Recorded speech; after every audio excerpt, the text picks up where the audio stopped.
Olá, tudo bem? Eu vou ler um texto que é do Byung-Chul Han, que é apenas uma introdução, mas já dá para a gente ter um cenário do significado e da fala desse livro dele. O livro chama-se Topologia da Violência e ele começa, nós vamos ler umas pequenas páginas, algumas páginas, e essas páginas elas nos dão a introdução. Claro que você precisaria de ler o livro todo, em outro momento eu vou fazer uma resenha um pouco mais completa.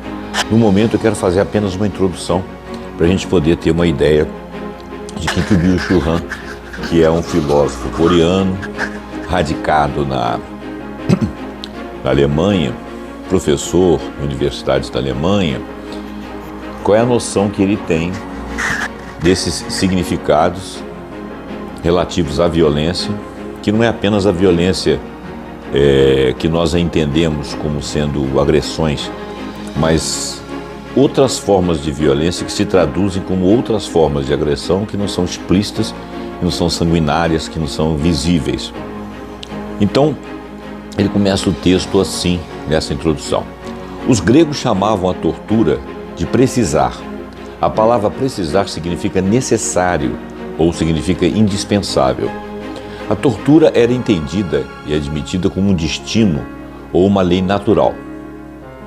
O precisar, o necessitar. Estamos perante uma sociedade que sanciona a violência física como um meio em vista de um fim. Isso era uma sociedade antiga, ok? É uma sociedade sangrenta, por contraste com a sociedade atual, moderna, que é uma sociedade da alma. Palavras do Byung-Chul Han. Nela, os conflitos dirimem-se diretamente com o recurso da violência, quer dizer, eliminam-se de um golpe.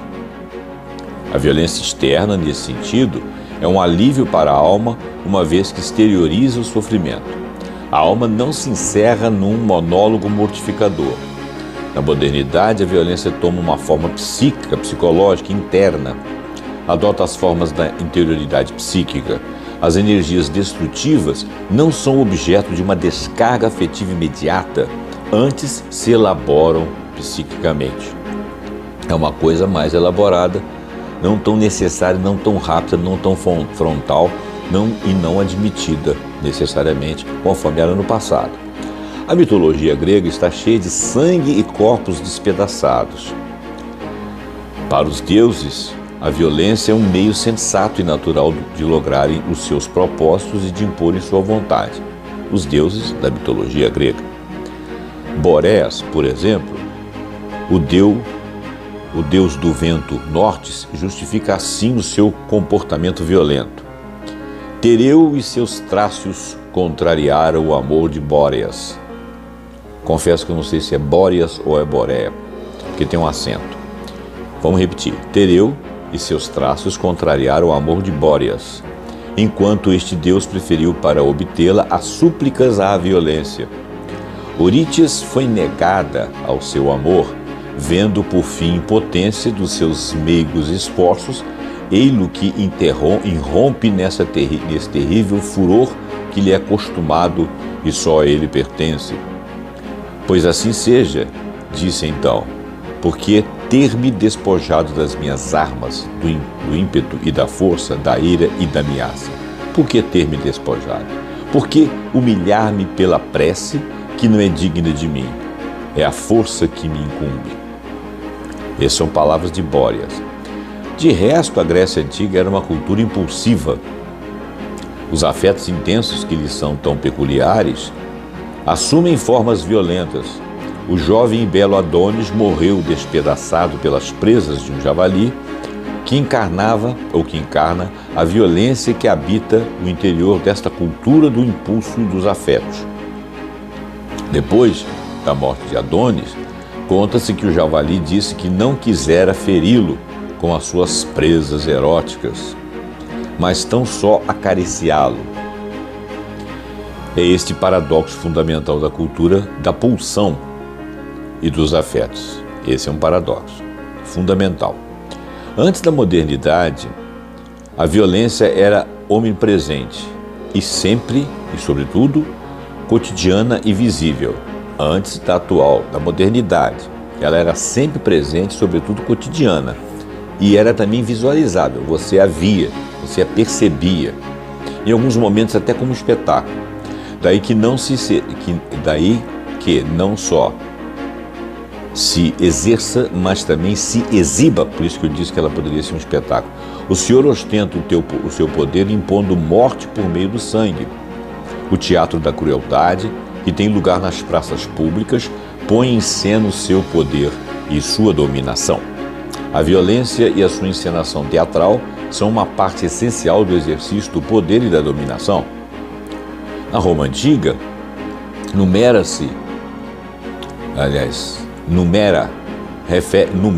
a palavra numera, refere-se ao serviço à comunidade. O munus designa também a recompensa esperada por alguém que desempenha um cargo. O munus gladiatório é dos munera, que é um serviço. Munus gladiatório seria remuneração aos gladiadores. Com efeito, o combate de gladiadores é apenas uma parte do munus gladiatório, ou seja, os gladiadores recebiam esse munus por outros motivos. Também, ainda mais cruéis do que a luta dos gladiadores são as execuções em plena luz do dia, que também eram espetáculos. Além da damnatio ad gladum, que é a morte a fio da espada, e da damnatio ad flammas, que é a morte na fogueira, existe igualmente a morte damnatio ad bestias, que são os condenados lançados aos animais enfaimados para serem devorados e dilacerados enquanto o corpo ainda está vivo. O munus gladiatório, ou seja, a remuneração dos gladiadores, não é propriamente uma diversão de massa que tenha por função libertar a pulsão de morte. Impregna-se antes de uma significação política própria. No teatro da crueldade, representa-se o poder do soberano como o poder da espada. Assim, o munus gladiatório erige-se numa modalidade fundamental de culto do imperador. A pompa da encenação da pena de morte manifesta o poder e a magnificência do Senhor. O governo vale-se da simbologia do sangue, a violência não se esconde e a violência direta opera como insígnia do poder. Neste caso, a violência não se esconde. Torna-se visível e manifesta-se. Ela não tem pudor algum, não é muda nem se mostra seminua. É eloquente e substancial. Tanto nas culturas arcaicas como entre amigos, a encenação da violência é um elemento central e constitutivo da comunicação social. Não deveria ser muito fácil viver naquela época. Na modernidade, a violência direta não só se retira do cenário político, como vai perdendo legitimidade em quase todos os campos sociais. Acaba por ficar sem espaço de exibição. E ela nos deixa contrafeitos quando ela é visível ou quando ela é apresentada à nossa presença, né? E vai falar sobre isso aí. Acaba por ficar sem espaço de exibição. As execuções desenrolam-se em lugares aos quais a comunidade pública não tem acesso. A pena de morte deixa de ser um espetáculo. O campo de concentração é, do mesmo modo, uma expressão da mesma transformação topológica. Não é um cenário de violência, pois não se encontra no centro, mas sim nos arredores da cidade. Em alguns momentos até em lugares bem afastados. O palco da violência sangrenta que caracteriza a sociedade soberana cede lugar a uma câmara de gás limpa e exangue, estranha ao olhar público, onde os que fossem padecer desse tipo de morte por asfixia em pleno gás eram convidados gentilmente a entrar e eles não poderiam naturalmente se negar, né? Mas não era algo que ocorria. Os livros de história revelam que não era algo que ocorria sem uma certa polidez por parte dos oficiais, ainda que fosse uma coisa abominável. O campo de concentração é, do mesmo modo, uma expressão de uma transformação topológica. Não é um cenário de violência, pois não se encontra no centro, mas sim nos arredores da cidade, conforme eu disse. Bom, tudo isso já disse. Em vez de se mostrar com ostentação, a violência dissimula-se com pudor. Continua, apesar de tudo, a exercer-se, mas não se expõe publicamente. Não chama atenção. É desprovida de qualquer linguagem ou simbologia.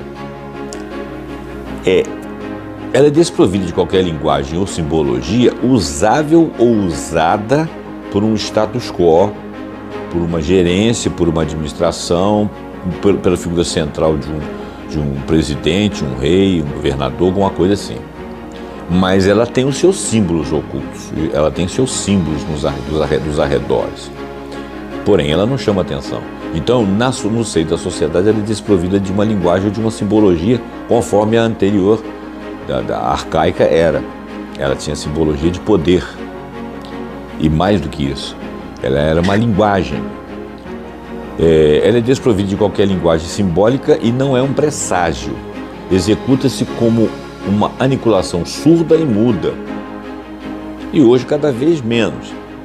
Ela está computada nos lugares onde o direito reputa crime. E para ela ser uma execução formal do Estado, que é coisa que nem acontece mais, ela vem depois de um desculpa, eu esqueci.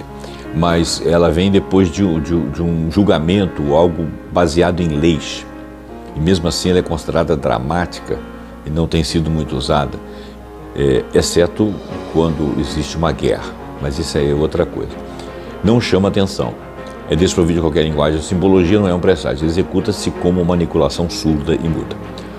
O muzelman do campo de concentração é vítima de uma violência que se tornou vergonhosa e por isso passa a ser considerada um crime e a ser negada, tá? Muzelman é uma palavra que parece que quer resumir a historiedade, né, dos campos de concentração. O muzelman do campo de concentração é vítima de uma violência que se tornou vergonhosa. Verdade. E ela não era entendida como tal na época, né? Mas o histórico disso aí é vítima de uma violência que se tornou vergonhosa. Depois eu vou deixar aí no vídeo o significado desse muzelman, que eu sinceramente não sei. Após a sua deslegitimação, o poder do soberano sobre a pena de morte abandona o espaço público. O larger é um não lugar, quer dizer, o local, aquele espaço público ali é um não lugar. E distingue-se por isso da prisão, que continua ainda a ser um lugar visível, um lugar definido. O fim da sociedade pré-moderna da soberania como sociedade do sangue impõe-se à violência uma transformação topológica. A violência deixa de ser parte da comunicação política e social, retira-se para espaços mentais íntimos e subcomunicacionais, subcutâneos e até capilares. Desloca-se do visível para o invisível, do direto para o discreto, do físico para o psíquico, do material para o mediado, do frontal para o viral. O seu modo de ação já não passa pela confrontação, mas sim pela contaminação. Já não são ataques diretos, mas infecções subreptícias. Essa transformação estrutural da violência impõe-se cada vez mais na violência atual. Do mesmo modo, as forças destrutivas do terrorismo também não agem em termos frontais, mas dispersam-se de forma viral e atuam de maneira invisível, exceto pelo resultado, né? Também a guerra cibernética, a modalidade bélica do século XXI, opera viralmente e ela sempre é anônima. O próprio malfeitor se torna invisível. Os vírus digitais que dedicam mais a infectar do que atacar quase não deixam rastro que indicie claramente o infrator. Como eu falei, eles são invisíveis, né? Virtuais, anônimos. Contudo, essa violência viral é uma violência da negatividade. A bipolaridade entre vítima e carrasco, bem e mal, ou amigo e inimigo, continua inscrita nessa negatividade. Na modernidade, a interiorização física é um dos deslocamentos topológicos fundamentais da violência. Vamos prestar bastante atenção nisso. Esta toma a forma de um conflito interior. As tensões destrutivas disputam-se internamente em vez de se descarregarem no exterior. O combate já não se trava fora do eu, mas no interior. A cultura domina a perigosa pulsão agressiva do indivíduo, enfraquecendo-o, desarmando-o, pondo-o sob o controle de uma instância alojada em seu interior como uma guarnição militar na cidade conquistada.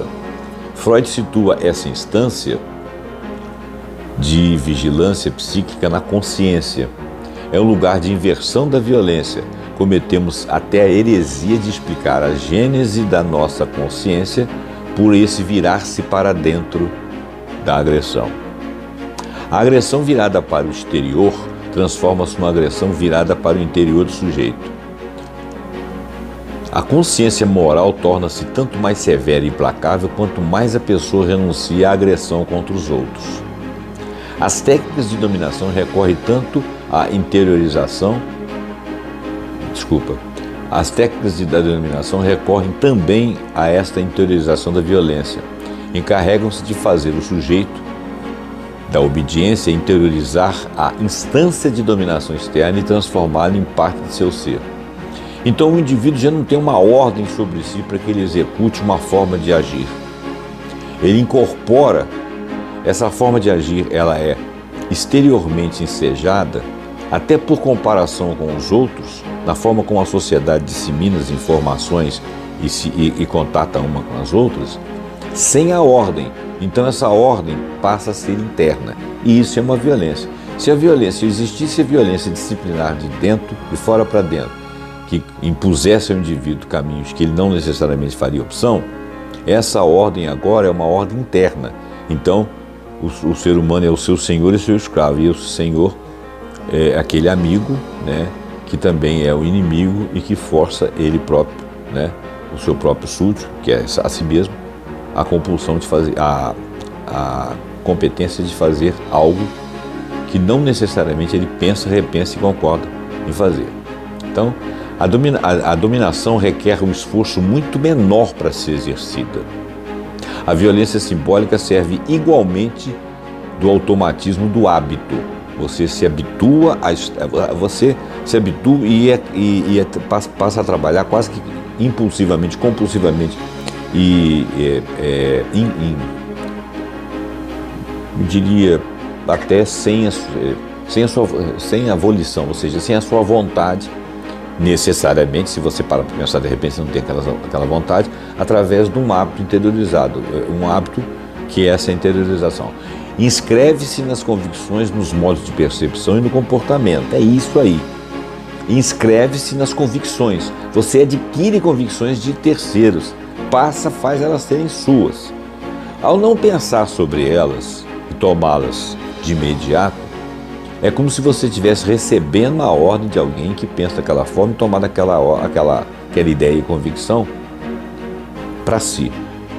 Você poderia fazer isso no comando, sendo comandado contra a sua vontade, mas quando isso está dentro de você, você não raciocina que a sua vontade não é aquela. Você não para, não dá tempo de você parar para pensar.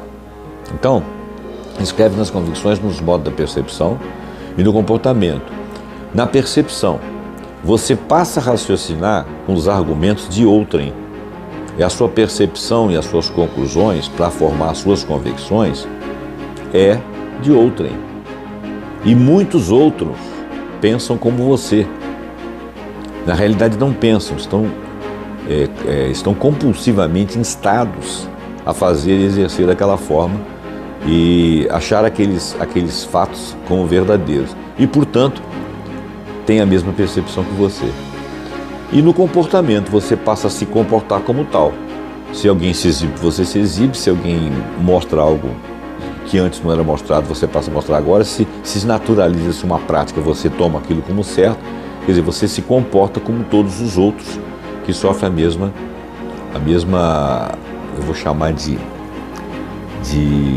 regressão da vontade, de submissão a uma vontade geral que você próprio se submete. Mantém-se a ordem da dominação vigente, sem qualquer espécie de esforço físico ou material. É da mesma maneira ainda que a técnica disciplinar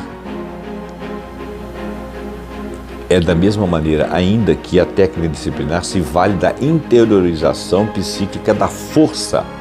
Através de uma intervenção delicada e discreta, penetra as vias nervosas e as fibras musculares do sujeito, submetendo a coações e imperativos ortopédicos e neurológicos. Gente, isso parece até hipnose. A violência maciça da decapitação que impera na sociedade da soberania, aquelas antigas, dá lugar a uma deformação sucessiva e subcutânea. O sujeito do rendimento da modernidade tardia não está submetido a ninguém, exceto a si próprio. De fato, já não é um sujeito a alguma coisa, uma vez que deixou de lhe ser inerente qualquer tipo de sujeição. Pelo contrário, ele positiva-se. Então agora você entende o que é a negação de antes, que era aquela condição de você ser forçado e de repente se negar e poderia até ter um projeto próprio, se negar e se rebelar. E hoje não, hoje você está positivado, quer dizer, você está sempre de acordo. Muitos são assim. Será que numa sociedade antiga você encontraria muitas pessoas que se submeteriam à sujeição sem discutir, ou pelo menos sem ficar revoltadas, né? E essas pessoas teriam que ser controladas pela mão de ferro do comandante, aquele que achasse que você tinha que se impor sobre você daquela forma, porque ele é o soberano. Você ainda assim teria lá aquela sensação de rebeldia, e se ele percebesse, ele tomaria providências para que você nunca conseguisse juntar-se a outros e criar uma situação de revolta, ou de rebelião, ou de modificar o status quo da coisa. Isso eventualmente acontecia, obviamente. Hoje não. Hoje, pela interiorização, o chefe não existe. O que te sujeita não existe. O que te sujeita está dentro de você em conformidade com vários outros. Então você se sujeita. Isso é uma violência. Então a transformação do sujeito em projeto não se faz desaparecer a violência. A transformação do sujeito em objeto, A transformação do sujeito em projeto não faz desaparecer a violência. Não, ela está ali implícita. Em vez de uma coação externa, surge uma coação interna que se oferece como liberdade. Por exemplo, você tem uma sociedade toda, você já ouviu falar a palavra uberização. Você tem uma sociedade toda mal colocada, mal remunerada e sem algum tipo de projeto social.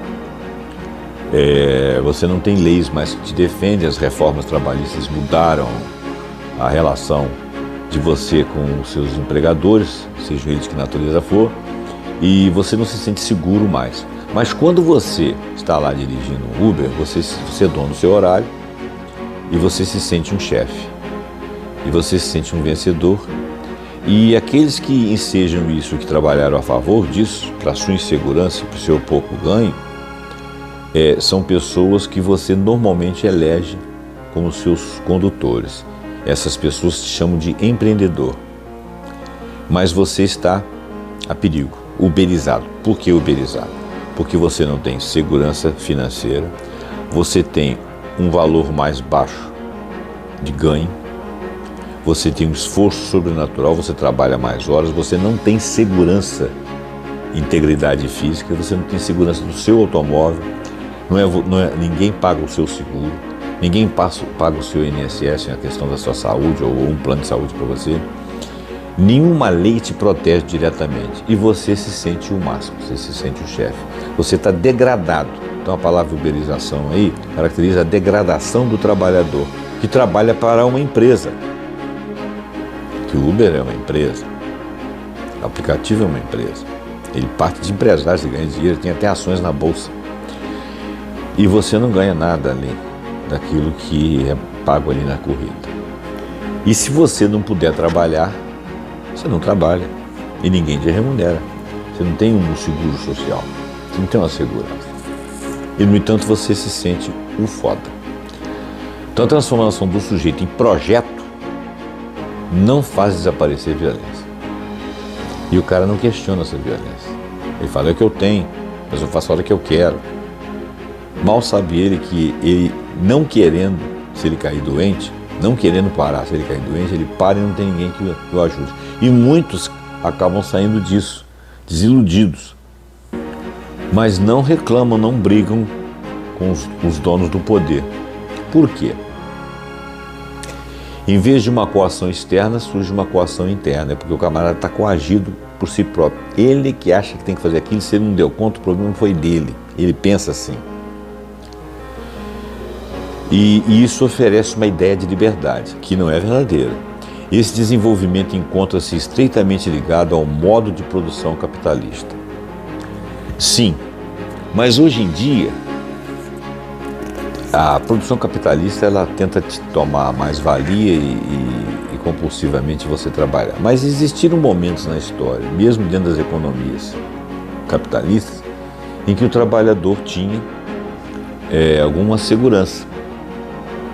Inclusive algumas greves, alguns movimentos contra as empresas melhoraram salários em alguns momentos. Já tivemos o estado do bem-estar social, já tivemos a social-democracia, que pensava que tudo bem, o rico é muito rico, mas ele tem que ajudar ali o trabalhador. O Estado verificava as leis, tudo dentro do direito e tal. Isso tudo está sendo desmantelado. O capitalismo atual, que é o neoliberalismo, ele está fazendo uma campanha de escravos, né?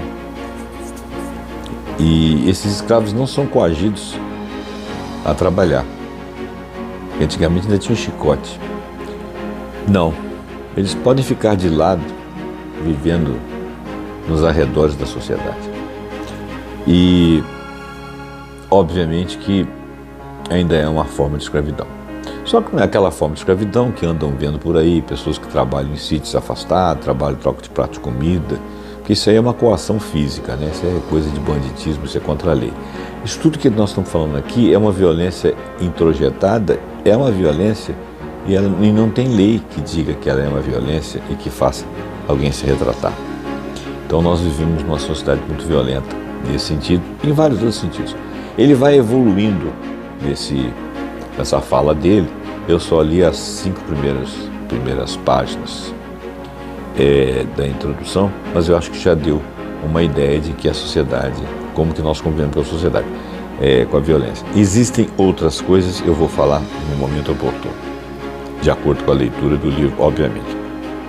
Muito obrigado por você ter tido essa atenção até agora e até o próximo vídeo.